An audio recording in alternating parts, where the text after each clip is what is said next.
Of Queer News Tonight, and this evening we discuss the queer headlines. The U.S. Department of Education's Office for Civil Rights has finalized policy changes to stop collecting civil rights data on transgender and non-binary students. A Traverse City hair salon owner who told non-binary and transgender individuals to seek services at a local pet groomer has been ordered by the Michigan Civil Rights Commission to undergo anti-discrimination training and pay legal costs. Sudsy bartenders, beach blanket bingo, and a little Caribbean chaos. I'm looking ahead to a super Saturday. The American Civil Liberties Union is tracking hundreds of state-level anti-LGBTQ+ bills nationwide, highlighting an unprecedented push targeting transgender healthcare, public education curriculum, and freedom of expression. Is Johnson's in Wilton Manors operating illegally? An attorney suing their owner, Pride Holdings Group, believes the answer is yes. All this important LGBTQ+ news and more this evening at Queer News Tonight.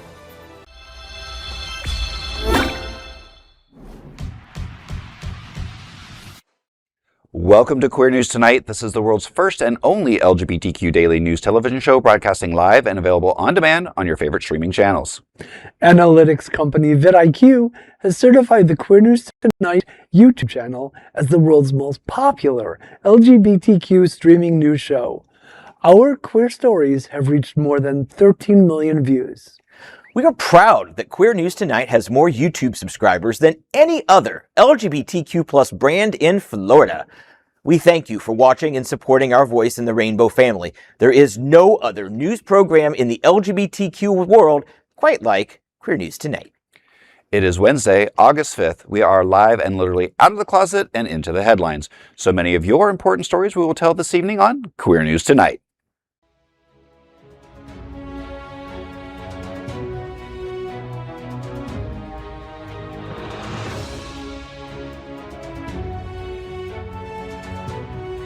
You're watching Queer News Tonight, the world's first daily LGBTQ evening news show. Welcome to the world's most important LGBTQ evening news show. Hotspots Magazine's Happening Out television network is a nonprofit 501c3 media company in the same model as PBS and NPR, but created for the LGBTQ community. I'm Rex Rogosch, and let's queer up education. U.S. Department of Education stops tracking bullying and assault data for trans students. The department's Office for Civil Rights, OCR, will no longer collect civil rights data measuring the harassment, bullying, or sexual assault of transgender and non-binary students. Public schools won't report non-binary enrollment or if schools have protective policies for gender-diverse youth. The policy also alters the federal definition of rape in school surveys by striking gender identity from the list of protected statuses. Addressing why the changes were implemented, the Education Department stated, quote, OCR determined that its costs outweighed its benefits, end quote. Legal experts and former civil rights officials criticized the decision. Seth Gallanter, a senior fellow at the Eldley Center on Law and Democracy and former Deputy Assistant Secretary at the Department of Education, noted the historical purpose of collecting the metrics. Quote, it was a toehold into getting a sense of what this population looked like for the first time, and the hope obviously would have been that we would be able to spot more trends and more school districts started reporting this data, end quote. For civil rights organizations and LGBTQ+ advocates, the removal of these federal metrics represents a significant loss in monitoring school safety and enforcement standards nationwide. So I thought everything that we were doing was to save the kids. So now you're doing something that's directly going against everything that you say that you're doing. You're now endangering people. Yeah. Mm-hmm. You know, regardless if they're transgender or binary, they're children. Mm-hmm. And they're being endangered now. Yeah. Period. But that special characteristic isn't special and isn't a characteristic, according to the Department of Education, according to these foul, vile people that are putting this in place. They literally did a cost-benefit analysis on life and said, not all lives matter. Now, they've been shouting that for over a decade now. Right. But just because you don't see them, just because you don't count them, doesn't mean they don't exist. And it doesn't mean that their deaths don't matter, that their assaults don't matter. You are horrible people. These kids are wonderful, and I pray to God they can get through high school. Does anybody else think that Linda McMahon, who's single-handedly been inventing the Department of Miseducation, she looks like the kind of person who did her fair share of bullying when she was in school? She looks like she used to pick on people. She looked like a really mean, cruel old bitch, that's for sure. I mean, I think that's the bigger problem. Bullying in school is a huge problem, for kids in general, regardless of their sexual identity or their gender identity. And the fact that you're now not going to be, half the time bullying doesn't go reported anyway. Right. So, and now you're specifically saying, well, if something happens to a transgender or non-binary student, we don't want to know. So now you're really putting it into the dark. Yep. And things can be hidden. And what really kind of, it doesn't even sadden me, angers me, is the redefinition of rape. Yeah. I mean, the act of rape it has nothing to do with a person's gender, has nothing to do with their sexuality. Rape is rape. It's unconsensual sex. So now you're saying that if somebody does unspeakable acts to a person, but because they're non-binary and they're transgender, that it's no longer rape. So that means you no longer can prosecute it. Well, the cost outweighed the benefit, as they say. What was the cost? It's ridiculous. What is the cost of somebody checking a box on a piece of paper? What is the cost of somebody saying, "Hey, Sally was bullied today"? What is the cost? It was obviously too high for them. Well, the administration and its supporters, you don't have to do a deep dive on the internet to find people who support these vile people in the Congress and in the administration that support bullying, that say we need to go back to the days when we kept kids in line by making them too scared to be different, to say anything. That's the point. Cruelty is the point. Well, I mean, we do have a bully in chief. Yeah, right, from the top down. So it's from the top down, unfortunately. I'm Gregg Shapiro, and let's queer up business. Michigan salon owner ordered to civil rights training after anti-trans Facebook rant. The Michigan Civil Rights Commission issued an official ruling against Traverse City Salon Studio 8 Hair Lab and its owner, Christine Geiger, following a series of hostile social media posts targeting transgender and non-binary people. The case started in July 2023 when Geiger published a post on the salon's Facebook page telling people that identify, quote, as anything other than a man/woman, please seek services at a local pet groomer, end quote. Following an investigation into multiple complaints, the commission determined that Geiger violated the state's Civil Rights Act, which prohibits public accommodations from publishing advertisements that say goods or services will be denied based on gender identity or expression. The commission ordered Geiger to complete civil rights and anti-discrimination training within 120 days, stop publishing discriminatory language, and pay attorney fees linked to retaliatory lawsuits she unsuccessfully brought against community members who filed state complaints. Emphasizing the legal impact of the decision, Commission Chair Luke Londo said, quote, the Elliott Larson Civil Rights Act has no favorite children. Membership in one protected class under ELCRA does not entitle one to discriminate based on another. This ruling sets the precedent that no business can publicly discriminate without consequence, whether it occurs face-to-face or over social media, end quote. Ah yes, more Michigas from the mediocre state of Michigan, the land of Kid Rock and Ted Nugent, and from Perverse City, no less, located near the pinky of the mitten. I miss the day when hair salons were havens of LGBTQ activity with folks washing, cutting, coloring, and blowing out hair. Instead, we have this basket case. whom, according to my Christine Geiger counter, is completely radioactive and received the sentence she deserved. Actually, she deserved more, but she deserved what she got. I mean, according to her own statement, if you identify as a woman, so a trans woman, she should cut her hair. So she probably failed speech and debate and needs to throw her insults a little bit more educated. Oh, yeah, she is definitely not in the Traverse City chapter of Mensa by any stretch of the imagination. She said if you identify as anything other than a man or as a woman. So a trans woman identifies as a woman. Yeah. Right. So you're going to cut her hair. See, I would have taken my poodle there and said, hey, my poodle identifies as a woman. Can you please cut her hair? See, I mean, now, it's certainly somewhat ironic that the three of us on the panel today are doing the hair salon story. I don't think any of us have been in a hair salon or bought beauty products in a minute. My Miracle Grow didn't work. I put my Miracle Grow somewhere else, and it works.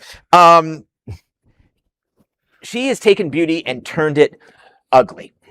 She is, she's up there with a place and you're right, it's up here for people from Michigan, deep red,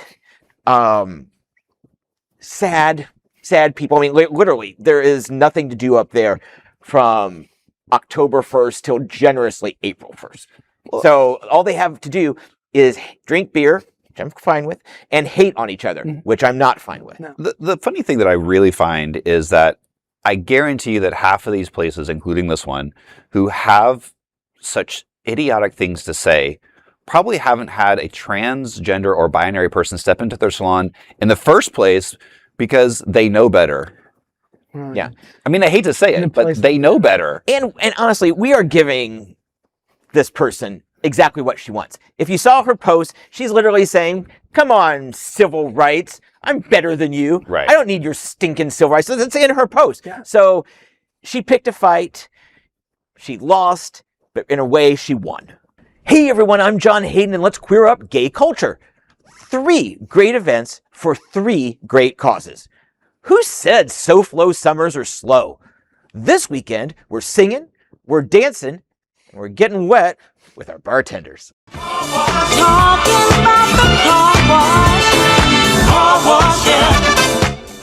Hunter's parking lot hosting a car wash, and I'm pretty sure it'll look just like this, but even sexier. It's a fundraiser for the staff of Aquaplex, all of whom lost their jobs when Pride Holding Group skipped bills and closed the legacy venue. The car wash starts at 3 and runs through 5:30 with your fave bartenders and barbacks getting sudsy. The Hard Rock is raffling off a $1,600 gift basket and tickets are $10. But buy in bulk, get a discount. Inside Hunters at the same time is a sing-along fundraiser for the Gay Men's Chorus. Uber Queen and chorus member Phoenix and Dora Sanderson hosts life-size beach blanket bingo. I don't know exactly what that is, but I call dibs on 069. Once those wrap, head up the drive to Richardson Park for PrideFête. There's plenty of eating, drinking, and booty shaking in barely there costumes at this summer Caribbean Pride party. Host Octavia Yearwood says it's all about being yourself. I love any space where I could literally be my absolute self in the ridiculous type. Like, I just love being able to connect with community, dance. Gates open at 6, and the party gets even sexier as the sun goes down. This Saturday is going to be so much fun. I can't wait. I've got my extra battery pack so I can just shoot all 3 events. I'll bring you reports on Monday on how everything went down, but I'm so excited. I need to go park my car under a tree for the next couple of days to make sure it's extra dirty. So I have a couple of bartenders I want to make sure to get really wet. And I usually try to keep a cap on having too much fun, but I think I might make an exception for this weekend. Yeah. I'll come pick you up. Yeah. My ride or die. Ooh, I no die. No doubt. No doubt. No doubt. I'm Gregg Shapiro, and let's queer up politics. ACLU tracks more than 500 anti-LGBTQ state bills in ongoing legislative sessions. The American Civil Liberties Union released its updated 2026 legislative tracker documenting more than 500 bills filed in legislatures nationwide targeting LGBTQ+ civil rights. Its comprehensive mapping categorizes measures across key policy areas, including restrictions on gender-affirming healthcare, bans on trans youth participation in sports, classroom censorship laws, and limitations on updating identity documents. According to the ACLU's analysis, state legislatures have increasingly focused measures on restricting access to medical care and curtailing drag performances and public gender expression. While dozens of harmful measures have been successfully defeated through civil rights litigation and community advocacy, civil rights attorneys warn that the sheer volume of legislation creates a hostile climate for LGBTQ families. Emphasizing the civil rights implications of the national legislative push, the ACLU said, quote, "While not all of these bills will become law, they all cause harm for LGBTQ+ people." For LGBTQ+ advocates and constitutional scholars, the ongoing tracking highlights a critical imperative. Protecting equal rights requires continuous court challenges, grassroots advocacy, and federal non-discrimination standards to counter state-level rollbacks. Well, I sound like a broken record because I know that we have said this repeatedly on this show, but this is why it is so extremely important to vote. If you are an LGBTQ, if you are an ally, please go to the polls, vote during the primaries, and vote during elections.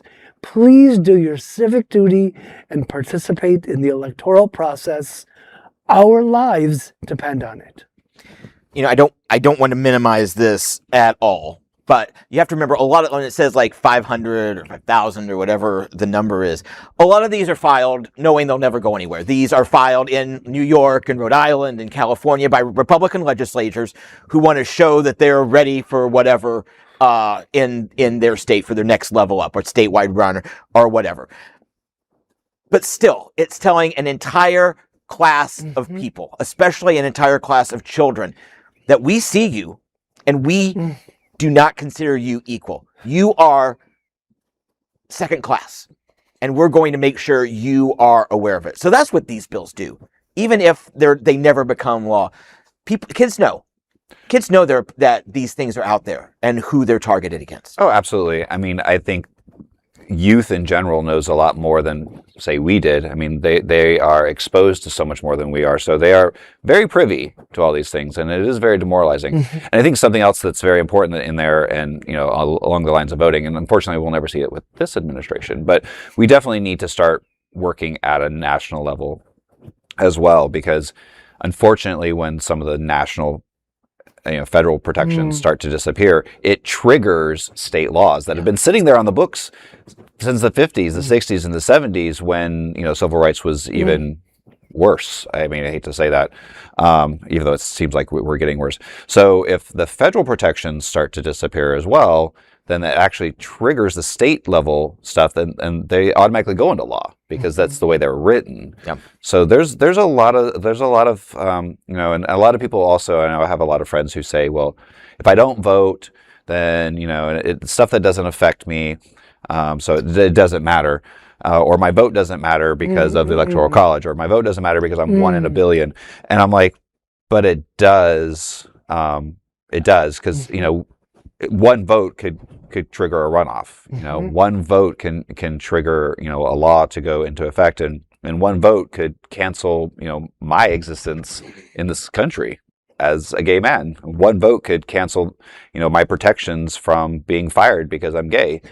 There's so many levels that one vote could trigger. So, this is definitely important, and to stay on top of not only your local, your state level, but, the national news as well. Vote. Definitely. I'm John Hayden, and let's queer up Florida and South Florida. Of all of Pride Holding Group's South Florida bars, Johnson's is the only franchising that's really surviving. But it's not exactly thriving. Now there is evidence the Wilton Manors location may be operating illegally. Consistent pattern of leaving businesses evicted, bankrupt, and decimated. That's how attorney Tom Shanahan describes Pride Holdings Group, which bought and quickly closed several LGBTQ+ bars in South Florida. Johnson's could be next. When you buy a bar, the main assets are the liquor license, the lease, and the IP, like logos, name, and more. Shanahan is among the attorneys suing Pride Holdings for breach of contract. He says the liquor license and paperwork for reporting taxes has not been switched. He told me, quote, "I don't think the state of Florida has any record that Pride Holdings Group exists in the state. They're not on any of the liquor licenses, as far as I know, and not on tax-related accounts. They're flying below the radar," end quote. Pride Holdings didn't file a business license in Florida until April, after its stock plunged to about $0.05 a share. And it still lists John Barrett, husband of former CEO Michael Barrett, as an officer, along with new CEO Tim Majors. Shanahan says, quote, "The prior owners continue to be liable for any unpaid taxes that are owed. Pride Holdings Group wouldn't be, because they aren't the owner of record in Florida." Former owner Matt Kalunga, who got stock and worked for Pride Holdings for a time, is well aware of his exposure. He told me he has filed a police report in an effort to insulate himself from future liabilities. This isn't the first time Pride Holdings has neglected paperwork. The Tampa location's landlord says they were never told the business had changed hands. They also say Pride Holdings has been late with rent 4 times in a year. An eviction hearing is scheduled for later this month.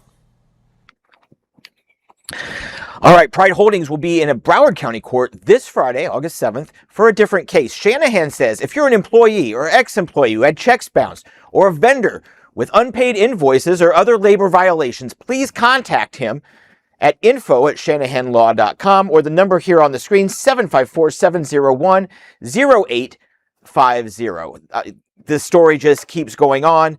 More layers, more victims.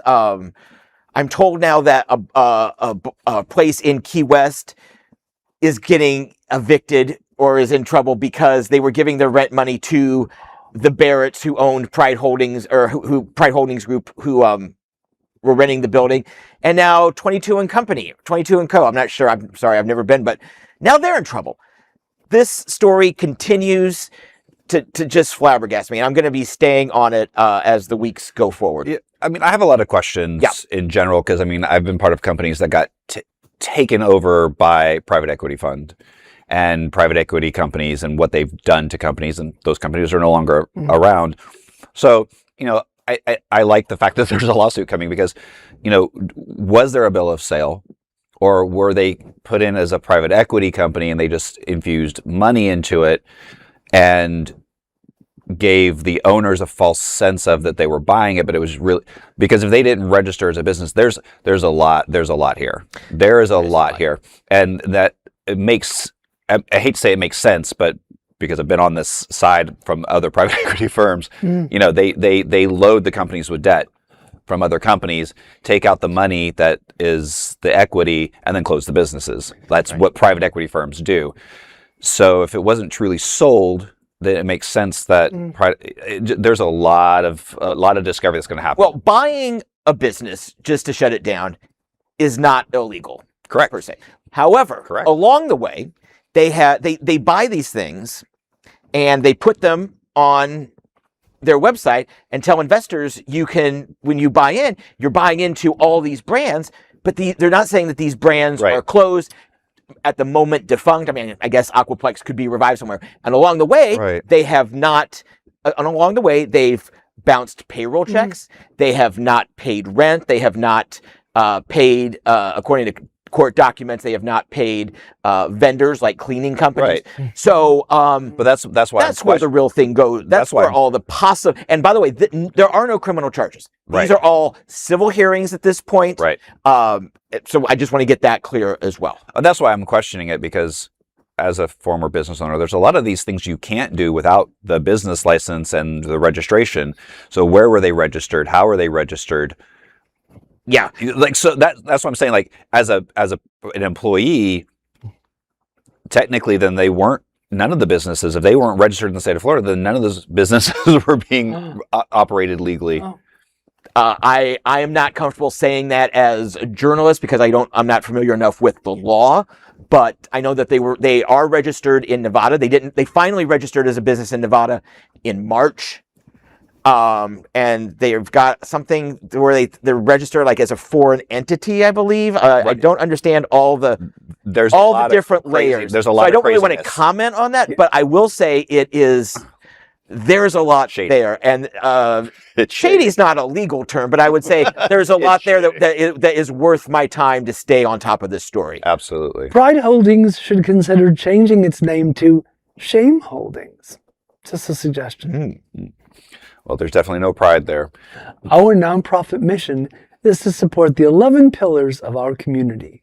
We want to inform and educate the key issues of lesbian, trans, Latino, Black, healthcare, seniors, students, faith, social justice, business, and queer culture. Help us support our diverse community. We are part of one of the largest LGBTQ nonprofit media companies in America. Hotspots happening out South Florida. This year, our magazine celebrates 41 years of the LGBTQ plus experience, and Queer News Tonight celebrates our 5th anniversary with more than 16,000 LGBTQ plus television stories told. We present South Florida's major LGBTQ events, including Pride Fort Lauderdale, Stonewall Pride, and this weekend's PrideFête. Our magazine, events, television, news, talk, and entertainment shows support our mission to educate the LGBTQ plus and broader communities. In 2026, more than 100 community leaders will sit at this table and share their voices as our anchors. Together, we host this show to support the LGBTQ community. Let's meet this evening's anchors at Queer News Tonight. Let's welcome anchor Gregg Shapiro, an inductee into the Chicago LGBT Hall of Fame. Gregg is an entertainment journalist whose celebrity interviews and reviews run in the variety of regional LGBTQ publications and websites. Welcome to the show, Gregg. Thank you. Happy to be here, and I'd like to wish you both and everyone watching a happy National Underwear Day. And let me tell you about something here, man. I wish you'd let me know. I'd have worn some. Boxers, briefs, Commando. Commando. Melodrama, deeply arched eyebrows, a mother-daughter love triangle, and pie. It all comes together with a side serving of Eve Arden wisecracks as Out South Florida and Stonewall Museum host a free screening of Mildred Pierce on Thursday, August 13th There you go. at 6:30 p.m. It's part of the monthly Films All LGBTQ Folks Should Know series at Stonewall Museum, 1300 East Sunrise. There's no charge, but folks should RSVP to Monique at stonewall-museum.org as seating is limited, and you don't want to miss this. I mean, Joan Crawford, Anne Blythe, Eve Arden. It's got it all. Thank you, my wonderful fans. Mommy. Good job. Thank you. Uncanny resemblance. All right, so I'm sorry, when is that again? I completely stole your thunder. It is on Thursday. It's always the second Thursday of the month. It's Thursday, August 13th. Okay. 6:30 p.m. No charge. Come on, y'all. It's fun. It'll be fun. Can't pass up a free event. Let's welcome anchor John Hayden. A journalist for 31 years, he now focuses on hyper-local reporting covering LGBTQ plus issues, Wilton Manors, Lauderdale by the Sea, Fort Lauderdale, and Oakland Park. You can see all his reports at Greater Wilton Manors on YouTube and Facebook. John, I am told you always look sexy when you dance. When can we see you shake it like the baby from Abby McBeal? Ooh, chaka baby. Yes, you have been correctly informed. This weekend, I'm going to drop it like it's hot. or at least like it's lukewarm. PrideFête is this Saturday at Richardson Park, starting at 6. This is the summer party as Caribbean cultures collide. There is a lot to love about this party, and host Octavia Yearwood says she's going to get me up on stage after I dodged her last year. Are you packed? Are you ready to fet? I'm ready to fet, and I hope everybody else is ready to fet. And I also hope that everybody is ready to get on that stage with me this time, okay? Don't come to the fet shy. You cannot do that, okay? Are you talking about somebody in particular or just in general? I'm talking about in general. Okay. I'm not coming to get you, John. It's fine. You're safe. You're safe. I remember last year, I was hiding in the VIP. You were. I wasn't going to say nothing. Because I was hiding in the VIP because, well, you know, air conditioning and cocktails. Well, and by the time you got to me, by the time you tracked me down, I had cocktailed. I'm not going to lie. I had cocktailed. And so I don't know if I could have gotten up the steps to the stage at that point. So this year I'll have to throttle back a little bit early until you get there, and then you and I will get down on stage. All right, listen, I need this part of the clip to be cut into the social media sharing, okay? I need this officially on the internet record. You know what? This is gonna be the post I put up like the day before, so everybody knows that I've put my marker down. I'm saying I'm gonna do it, and you know they say once it's on the internet, it lives forever. So we're gonna get that up there, and it's gonna be great. Well, you know, it is gonna be great. This is the 5th year for it. I always have fun. So yeah, I'm gonna get up there. I'm gonna shake a little bit. Bigger question is, what are you going to be wearing, or how much are you not going to be wearing? Because there's a lot of skin shown there. There is a lot of skin, a lot of feathers, and I have a lot of skin to show. But do you have the feathers?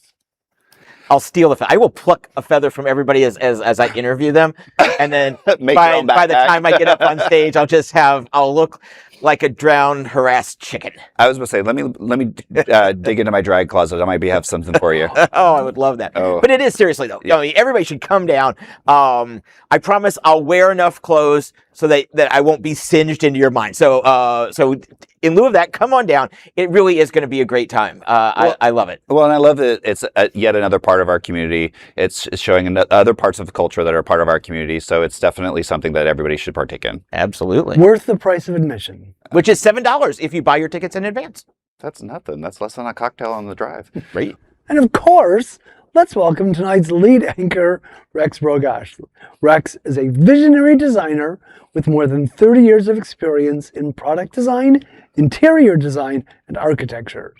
He performs in the drag community as International Lords and is the current reigning Mr. Scandals 2026. Woohoo! Rex is the president and co-founder of Lantera, a 501c3 organization dedicated to advancing mental health awareness through inclusive, community-driven events. Tell us about the turnout, will you, Rex? Absolutely. So Turnabout is upon us. Let's flip the script and show up as your boldest self at the Come As You Are Turnabout 2026. Join us on Saturday, September 12th at 8 p.m. at the Well for a high-energy night where traditional roles get swapped. Expected looks reign supreme and pure individuality steals the show. Whether you're out to surprise the room, laugh till your sides hurt, or just soak up the incredible community vibes, this is your ticket to an unforgettable night of unfiltered fun and authenticity. Don't wait until the doors open. Grab your tickets in advance at lanterafl.org. So Turnabout is something that's very sacred to the community in general. It's always been something that our community has used as a fundraising tool. And this Turnabout is very sacred to us because this event is what helped start Lantera. Oh, wow. So several years back, a friend of mine unfortunately lost her daughter to suicide, and she started this event. And I saw the need for mental health awareness, and I saw the need for people to have a sense of community. So I created Lantera, and I've kept this event going in their honor, actually, because she moved away. So yeah, this event is actually, out of all the events that we do, this event to me is very near and dear to my heart, and I will be up on stage. So if anybody has been wondering why I haven't been up on stage, Now here's your chance to go and see me on stage again. Well, I love just seeing you at the table. So I can fight the crowd, but no, I love that is what motivates the event, because it just adds an extra layer of heart and empathy to it. So I can't wait. Thank you. Good job. Queer News Tonight looks forward to seeing you at Come As You Are Turnabout on September 12th. As a nonprofit LGBTQ media organization, we would like to thank our viewers and for supporting our mission to tell these stories of the queer community. We also thank the generous support of Jets Pizza. Jets is the LGBTQ community's most popular pizza in South Florida. Take a look around these streets. Do you really think we woke up one day and said, yeah, the world needs more pizza? Nah, just a better one. Better, like the world's best pizza, Jet's Detroit-style pizza. Hand-pressed and baked to the thickest, crispiest crunch. You're welcome. Now visit jetspizza.com and save. Click on hot deals for special offers in your area. Jets, better because it has to be. These are today's headlines from Queer News Tonight. Our anchors represent the best of our LGBTQ family. If our community is important to you, share this news with your friends and family. Don't forget to join the conversation on your favorite streaming platform. Queer News Tonight is the only live LGBTQ digital television show in the world that is out of the closet and into the headlines. We need your support. If our community is to grow and then thrive, we must tell our stories and bring them to the attention of the broader world. This is the only place in the world telling these types of LGBTQ+ stories. That is the passion of Hotspots Magazine, Happening Out Television Network, and, of course, Queer News Tonight. I'm your anchor, Rex Rogosch, and I thank you for joining us on behalf of our fellow LGBTQ anchors here at Queer News Tonight, Gregg Shapiro and John Hayden. We'll see you daily at 8 p.m. To our LGBTQ world, we wish you a good night.